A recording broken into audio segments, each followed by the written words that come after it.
So welcome to my YouTube channel. That's what we call The Good Life. Today we're going to be talking about perennial herbs.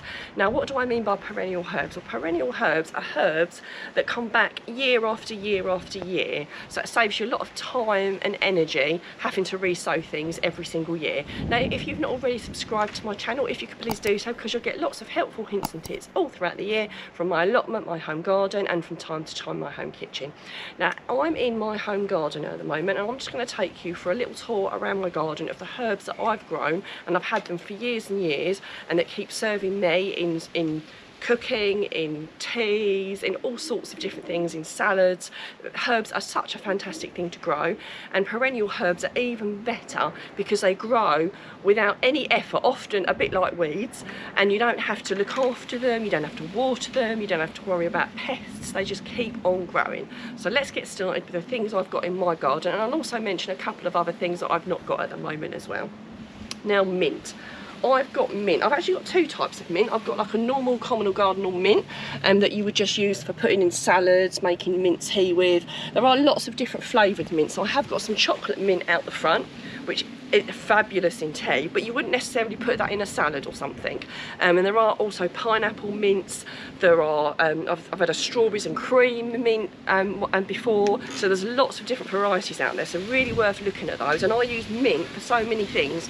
Some people just make tea with it or just put it with potatoes, but I put it in salads, I put it in risottos, I put it in all sorts of things, in soups. I make a fantastic courgette and mint soup. So it's really incredibly versatile and ridiculously easy to grow. Now most people do grow mint in pots because it can be quite invasive. Because I've got lots of other plants here, I find they all compete with each other, so the mint doesn't take over. So it is worth putting mint in a pot, unless you're not that bothered like I am. I just let it grow. Now obviously you can buy a little pot of mint. You can get some from a garden centre or from a supermarket. You can start it off from seed.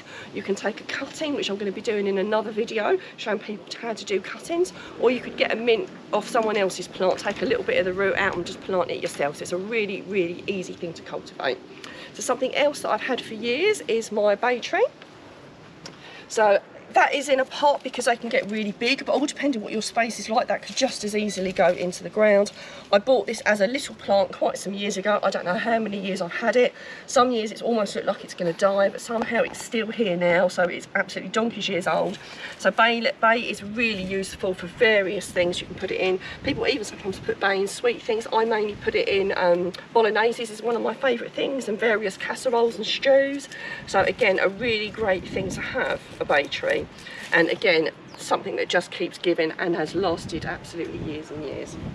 So another herb I've got in my garden is oregano.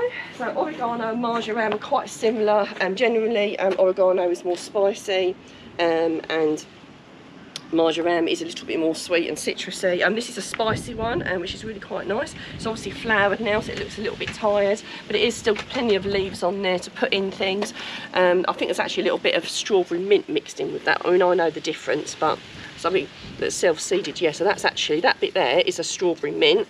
This is the oregano here.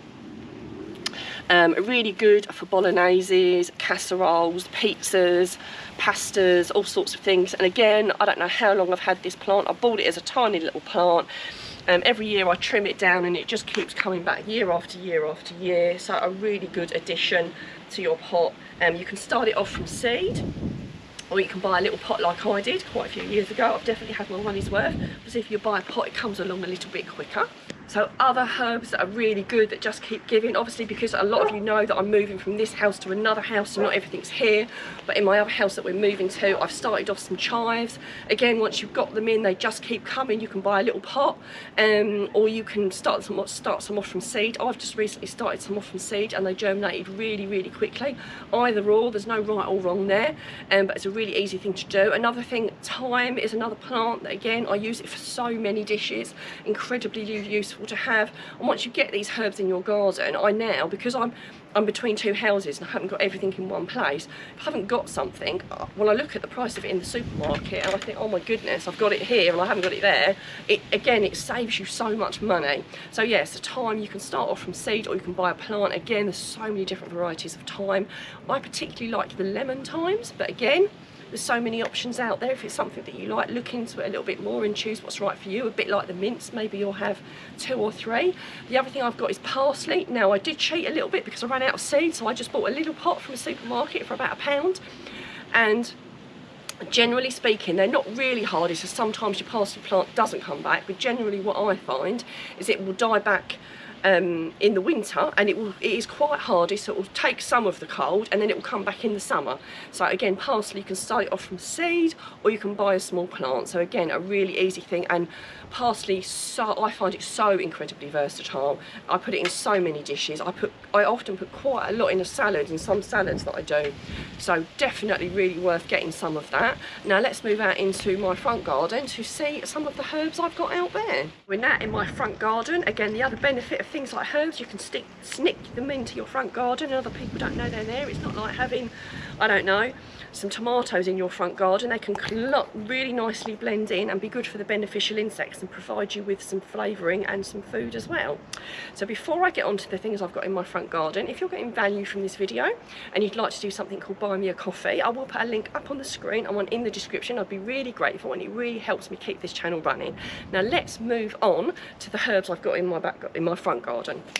Rosemary, another really easy thing to grow. Now this one was taken from a cutting. We already had rosemary in the garden. It was getting very woody, very tired, and we thought we'll have a go at doing a cutting. Now this we did from a cutting, but again, you could equally buy a small plant. You could start it off from seed.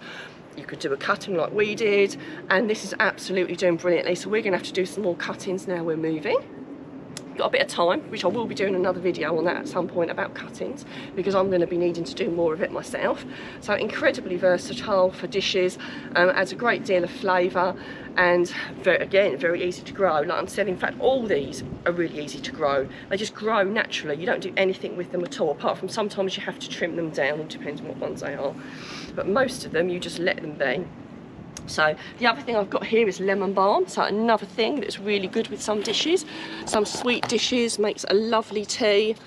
Smells absolutely beautiful. So a really, really lovely thing. This I bought as a small plant, and again, it just grows back year after year. The only thing you find about this, it does self-seed quite a lot, so you do end up getting lots of baby lemon balm plants, which you can dig up and give to your friends. The other plant, again, which has gone absolutely crazy in my garden, is sage. Now this is another one. There are lots and lots of different varieties of sage, which are really quite different. I don't know, do you know what? I actually can't remember which one this is, but it serves me very, very well. Goes very well with pork dishes. I've put it in risottos with, I think I've done like roast squash and sage risottos, so it works really, really well. Again, another thing that just grows and grows. You don't have to do anything with it. In fact, it's kind of taken over part of the front of my garden. And moving on to the last herb that I've got in my garden is fennel. Now we love fennel. You can obviously do fennel tea with that. Goes very well with roast pork.